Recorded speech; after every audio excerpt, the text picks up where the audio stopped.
कि यह बिल सिर्फ एक कानून का मुसव्विदा नहीं बल्कि हमारे ख़ानदानी सिस्टम की जड़ों के अंदर लगाया गया एक ऐसा टाइम बम है जो जब फटा तो हमारे ख़ानदानी निज़ाम का शराजा बेईनी ही वैसे ही बिखरेगा जैसा मगरिब के अंदर हो चुका है। इंतहाई उजलत के अंदर बजट इजलास के दौरान तेज़ी के साथ इस बिल को मंजूर कर लिया गया। मुझे तो कल सच्ची बात है और यह सब कल रात में दुख की वजह से सो नहीं सका। आप इस बिल के 13 सफ़ात के मुसव्वदे को पढ़ें तो आपकी आंखें चुंधिया जाएंगी। हकूक़ निस्वां बिल इसके सामने कुछ नहीं था।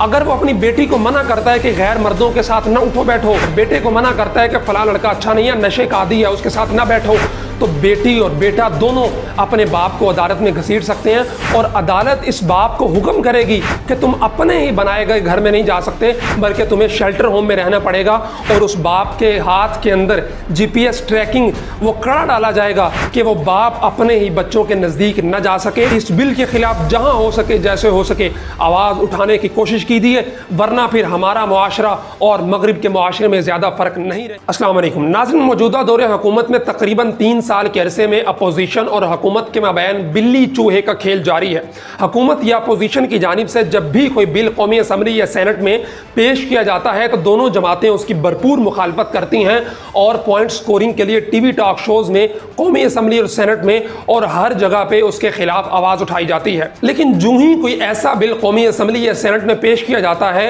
जो इस्लामी तालीमात, मशरकी इक़दार या हमारे ख़ानदानी रिवायात के खिलाफ हो तो चुपके से तीनों जमातें मिल बैठ कर चोर रास्तों से फिलफोर उसे पास कर लेती हैं। मैं हालिया मिसाल पेश करूंगा कि बजट सेशन पे किस किस्म के फजूल तबसरे, अपोजिशन हुकूमत मेंबरान की एक दूसरे को गालियां, बजट कापियां उठाकर एक दूसरे को मारना और लयानी किस्म की तकारीर में पूरी कौम का पैसा और वक्त बर्बाद किया गया। लेकिन एक इंतहाई अहम बिल जो इस्लामी तालीमात के ख़िलाफ़ है, जो हमारे आइन की खुली तरीन खिलाफ वर्जी है, उसको चुपके से 21 जून 2021 को सेनेट में मंजूर कर लिया गया और उसकी मंजूरी में पाकिस्तान पीपल्स पार्टी, पाकिस्तान मुस्लिम लीग नून और पाकिस्तान तहरीक इंसाफ इकट्ठी बैठी और उन्होंने पास किया। सिर्फ उसकी मुखालफत में जमात इस्लामी और जमीयत उलमा इस्लाम पेश थी। लेकिन जब बिग 3 मिल जाए तो फिर इन दो छोटी जमातों की कौन सुनता है। अपने नाजरीन को यह बताता चलूँ कि यह बिल सिर्फ एक कानून का मुसव्विदा नहीं बल्कि हमारे ख़ानदानी सिस्टम की जड़ों के अंदर लगाया गया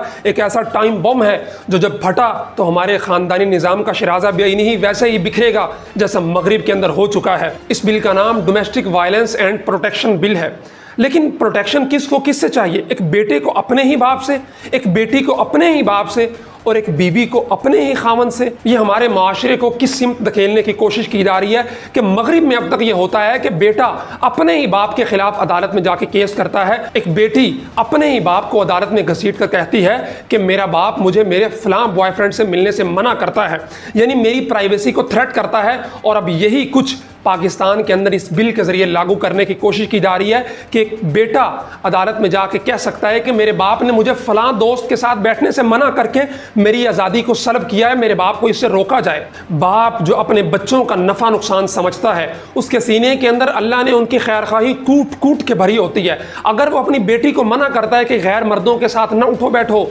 फलां दोस्त तुम्हारी अच्छी नहीं है, बेटे को मना करता है कि फलां लड़का अच्छा नहीं है, नशे का आदी है, उसके साथ ना बैठो, तो बेटी और बेटा दोनों अपने बाप को अदालत में घसीट सकते हैं और अदालत इस बाप को हुक्म करेगी कि तुम अपने ही बनाए गए घर में नहीं जा सकते बल्कि तुम्हें शेल्टर होम में रहना पड़ेगा। और उस बाप के हाथ के अंदर GPS ट्रैकिंग वो कड़ा डाला जाएगा कि वो बाप अपने ही बच्चों के नजदीक न जा सके। उसको कहेंगे कि इतने दिन तुम घर में घुसने नहीं घुस सकते। अच्छा। और उसको एक GPS लगाएंगे कि अगर ये घर में घुसेगा पुलिस वाले पकड़ के ले जाएंगे। और बीवी का भी इसी तरह है कि अगर खामद ने बीवी के सामने इस ख्वाहिश का भी इजहार कर दिया कि मैं दूसरी शादी कर रहा हूँ, या मजाक मजाक में बीवी को कोई ऐसी बात कर दी जो बीवी को नागवार गुजरी, तो बीवी अदालत के अंदर केस करके अपने ही खामद को उसी के घर से निकलवा सकती है। हत्ता कि अगर बीवी ने अदालत के अंदर जाकर कह दिया कि मेरे खामद ने मुझ पर तंज किया है या मुझ पर तनकीद की है या मैं जो पहनना चाहती हूँ मुझे उसकी इजाज़त नहीं देता, तो फिर भी अदालत उसके खामद को उसके घर से बेघर कर सकती है। नाज़रीन, करने को बहुत सारी बातें हैं, लेकिन यहाँ पे ये बात ज़रूरी समझता हूँ कि परवेज़ मुशर्रफ ने जब हुकूक़ निस्वां बिल पेश किया था तो बहुत लेदे हुई थी। लेकिन अगर आप इस बिल के 13 सफ़ात के मुसव्वदे को पढ़ें तो आपकी आंखें चुंधिया जाएंगी। हुकूक़ निस्वां बिल इसके सामने कुछ नहीं था, लेकिन इस पर किसी किस्म की अपोजिशन की जानिब से कोई मुज़ाहमत देखने को नहीं मिली। हत्ता कि पाकिस्तान का जो आइन कहता है कि पाकिस्तान में कोई भी कानून कुरान और सुन्नत सुन्नत के खिलाफ नहीं बनेगा, लेकिन इस कानून के अंदर किसी आलिम की रहनुमाई नहीं ली गई और ना ही इस्लामी नजरियाती कौंसिल के जरिए सिफारिशात तलब की गई हैं, बल्कि इंतहाई उजलत के अंदर बजट इजलास के दौरान तेजी के साथ इस बिल को मंजूर कर लिया गया। और बकौल सेनेटर मुश्ताक साहब के इस बिल के अंदर इंतहाई दकीक अंग्रेजी को इस्तेमाल किया गया कि आम मेंबर पार्लियामेंट इस बिल को समझ भी ना सके। और उसके बाद जो सेनेट के अंदर उठने वाली आवाजें थीं वो सिर्फ जमात इस्लामी और जमीयत उलमा इस्लाम की थी। बिग थ्री जो अपनी करप्शन को छुपाने के लिए हुकूमत के साथ बिल्ली चूहे का खेल खेलते रहते हैं, लेकिन इस मामले में उन्होंने हुकूमत का पूरा पूरा साथ दिया और चुपके से इस इस्लामी तालीमात के खिलाफ बिल को पाकिस्तान के कानून का हिस्सा बनवाने में अपना पूरा पूरा किरदार अदा किया। आपसे गुजारिश है कि इस बिल के खिलाफ जहां हो सके जैसे हो सके आवाज़ उठाने की कोशिश कीजिए, वरना फिर हमारा मुआशरा और मगरिब के मुआशरे में ज़्यादा फ़र्क नहीं रहेगा कि जैसे वहाँ बेटी और बेटा और बीवी अपने ही खामद और बाप को अदालतों में घसीट लेते हैं, वो वक्त यहाँ आते भी देर नहीं लगेगी और हमारे ख़ानदानी निज़ाम का शराजा वैसे ही बिखर कर रह जाएगा जैसा मगरिब के अंदर बिखर चुका है।